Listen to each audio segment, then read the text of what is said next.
Lelia, thank you so much for being here, for being part of the summit. I'm so happy to talk with you today.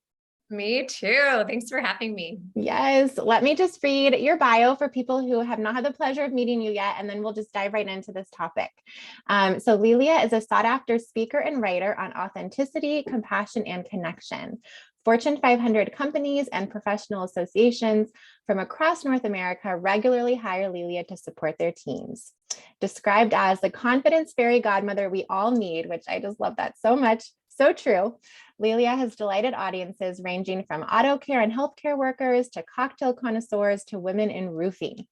In addition to her much-loved weekly newsletter, Lelia has written over 150 articles in national publications, including Huffington Post, Forbes, and Harper's Bazaar. Her book, You Got This, The Ultimate Negotiation Guide for Professional Women, provides a fresh and instantly applicable toolkit for anyone ready to develop their own authentic voice in negotiation. So I'm really excited to talk with you about your book, about just what that journey was like, and especially about authenticity, especially in regards to being a writer. So do you want to just kind of dive in and tell us about how your book began and kind of what that process was like bringing it to publication? Absolutely. I think it was the second speech I gave, I got asked where my book was. And at that moment, I thought, I'm really honored that you want that much more of me, right? You just had me on stage for an hour.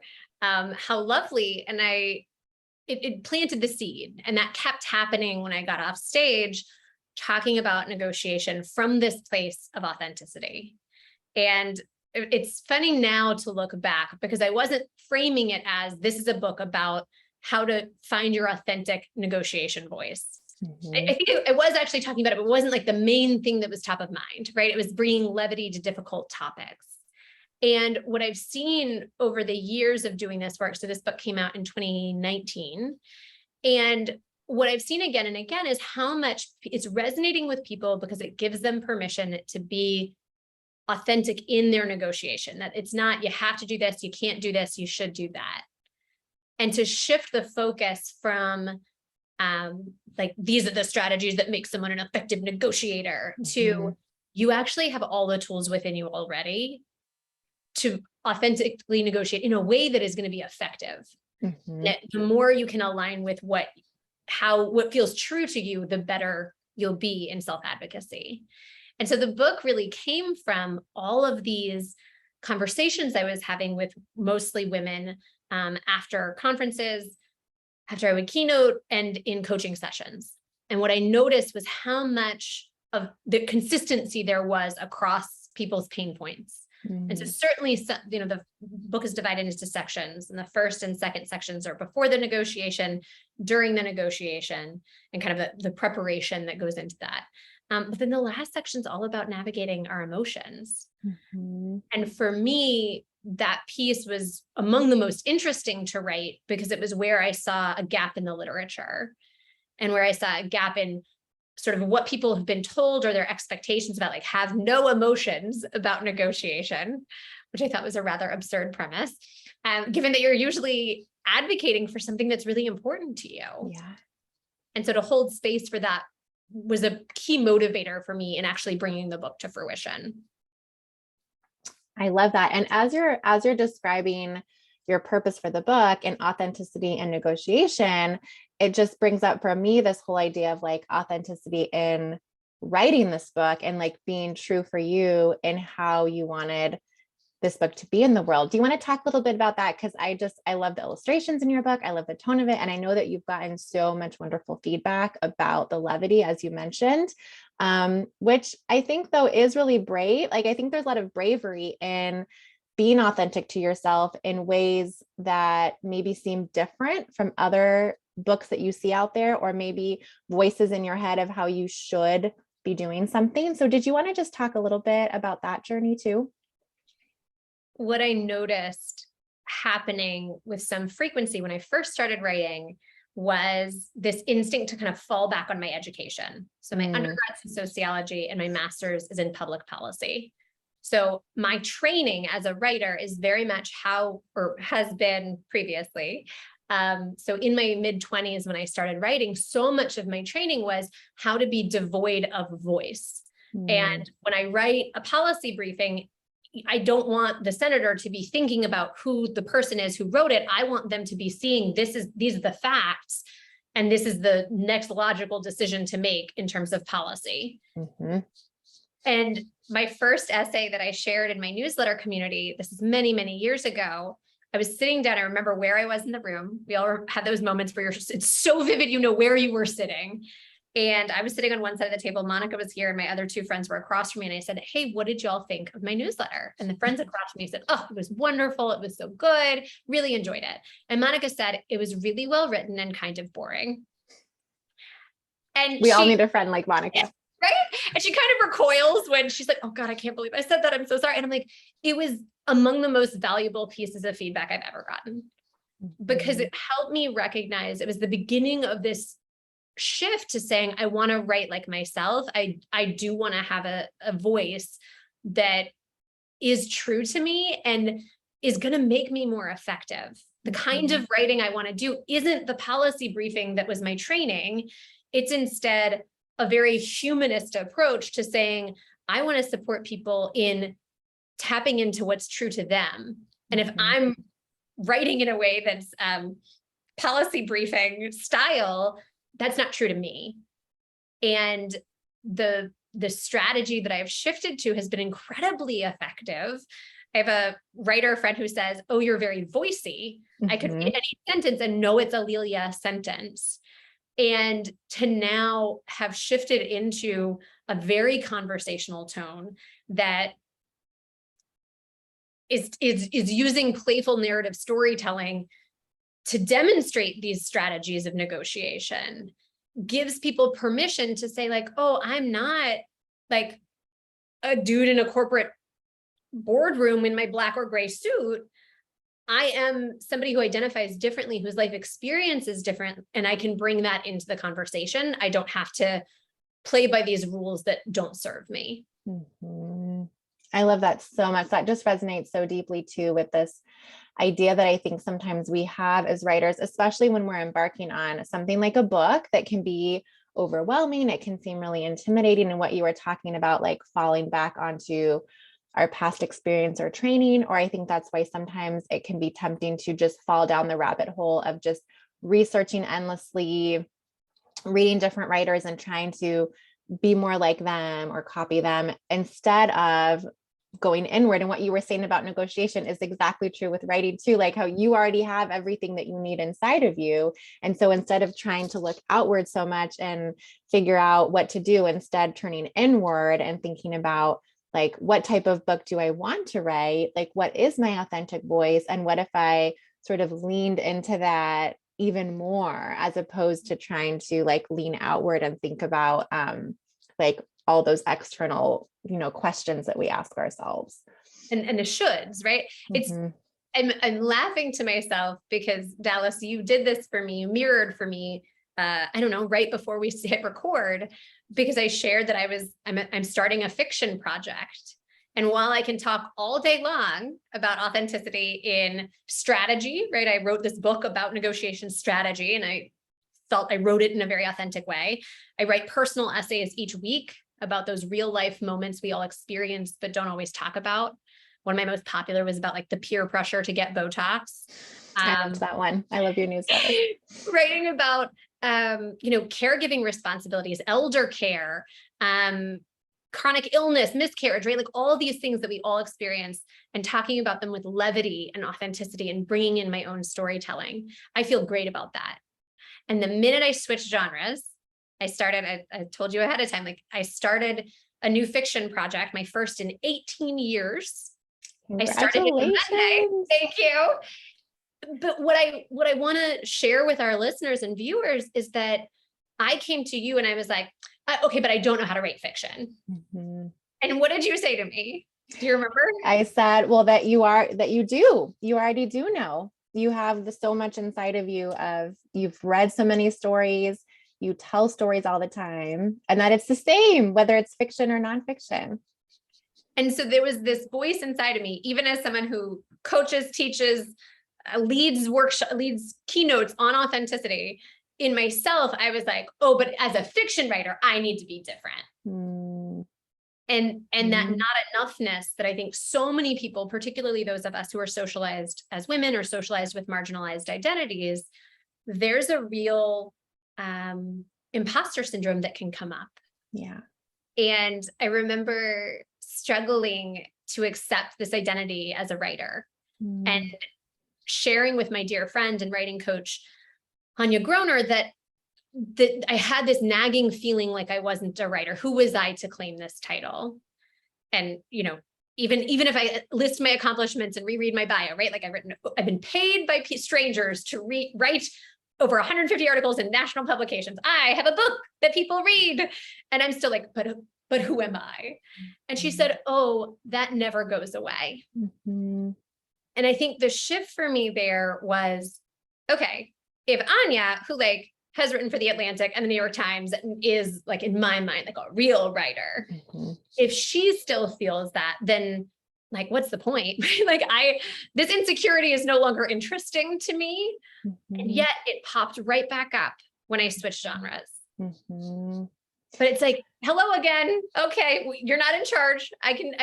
You can take a back seat and I recognize you, but like imposter syndrome, you're not in charge. And I love that recognition. I think that's so important, that like even just that first step of having that awareness to be able to recognize, oh, this is you coming up again, you know, imposter syndrome, like, hello, old friend, you know, here we are again. Because I agree. I think that's so true. Like, I think we tell ourselves this lie of, we set some sort of marker, like, oh, when I get published for the first time, when I publish my book, when I win an award, when I blah, blah, blah, then I'll feel like a real writer, or then I won't have to deal with this anymore. But it's so true that it doesn't really go away, which in some ways is freeing, like you're saying, because it gives us permission to figure out like how we best deal with it, and then just kind of like let it go and not be so fixated on, oh, I'm feeling this imposter syndrome, so there must be something wrong, or there must be a reason I have to do something to, you know, get it to go away.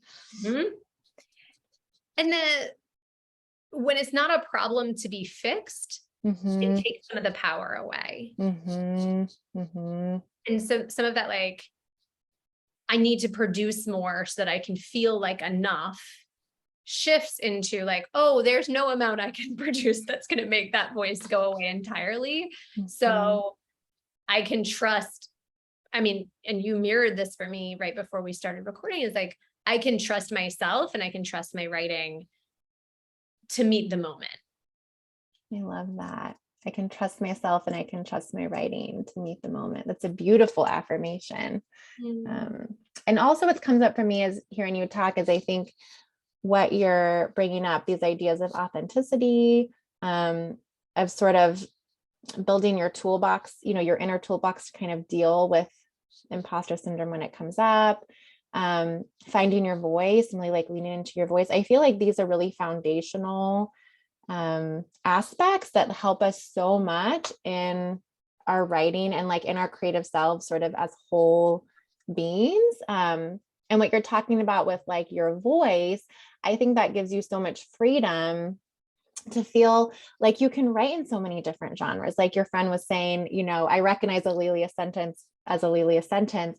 It's like, whether that's memoir or whether that's rom-com or whether that's fantasy, you know, fiction, it's like, it just gives you so much freedom that I think also as writers, we tend to kind of box ourselves in sometime and feel, and I think that's when we can long-term get kind of stifled creatively if we feel almost like we're just doing the same project over and over again. And maybe there's some other genre that we're really interested in, but we're like, oh, maybe I'm not that type of writer. If instead you feel really like you have your authentic voice and you have like your way of writing, it's this something that you can do, you have the freedom to explore. I think it just gives you so much freedom and confidence there.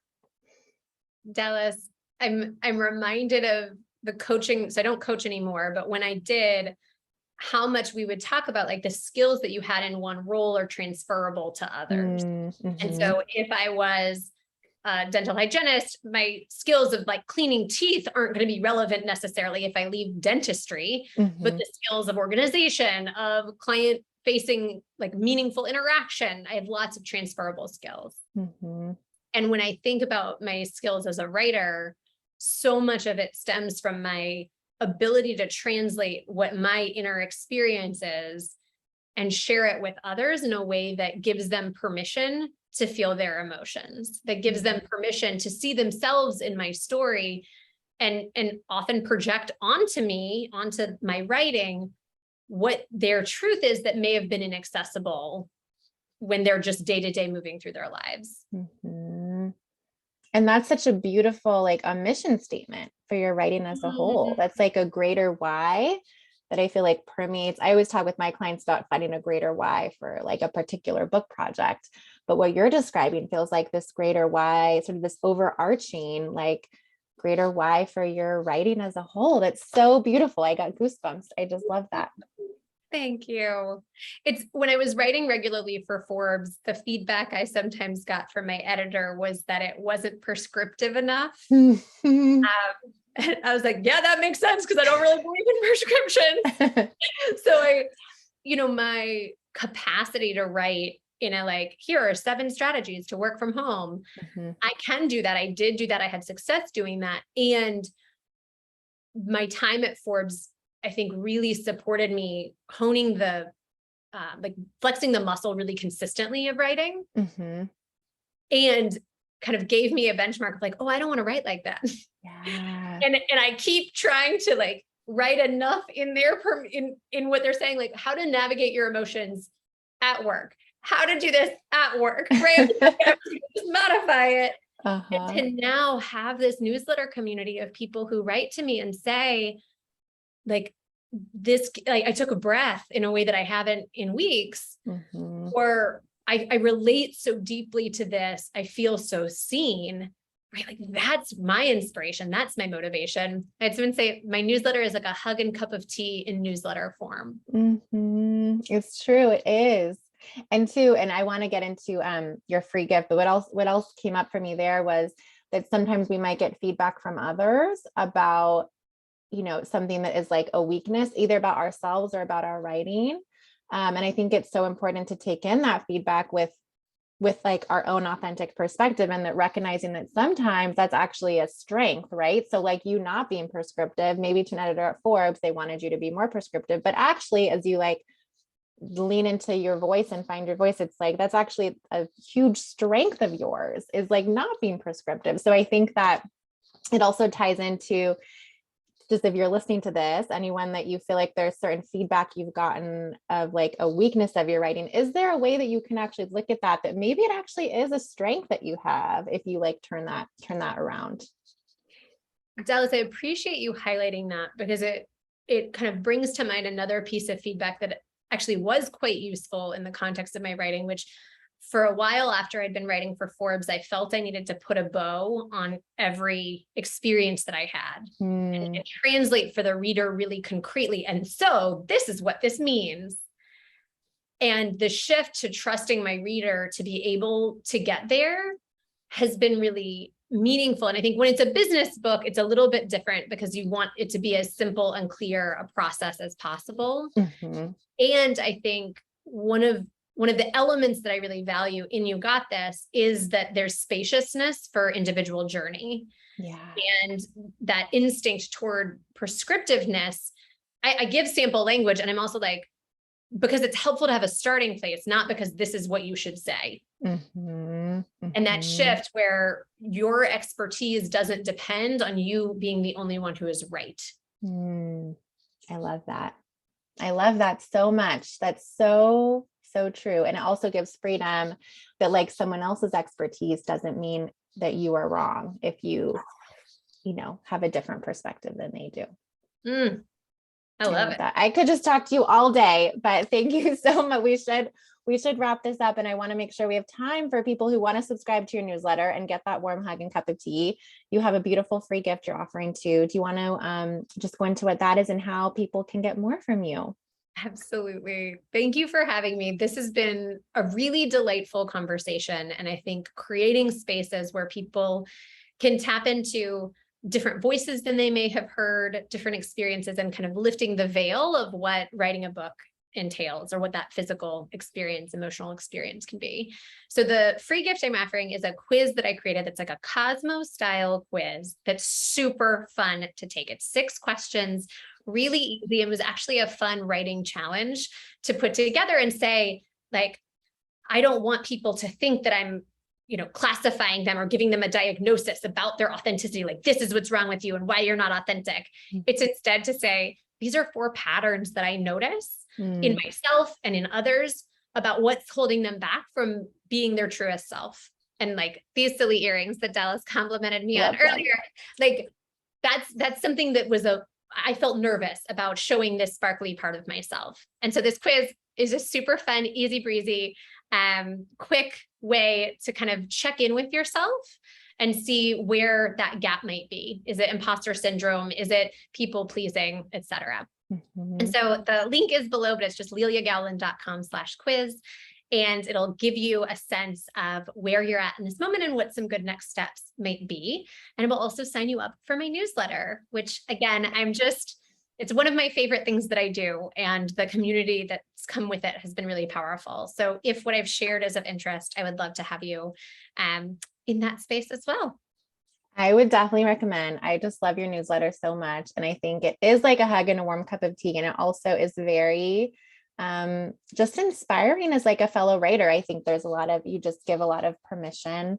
I always feel, I guess I'll say this, I always feel more inspired myself to get back to my keyboard, like after reading your newsletters. So it really is a gift that you give the community. So definitely recommend that people sign up for the quiz, and then also will be subscribed to your newsletter too. Fabulous. Thanks so much for having me, Dallas. Thank you, Lelia.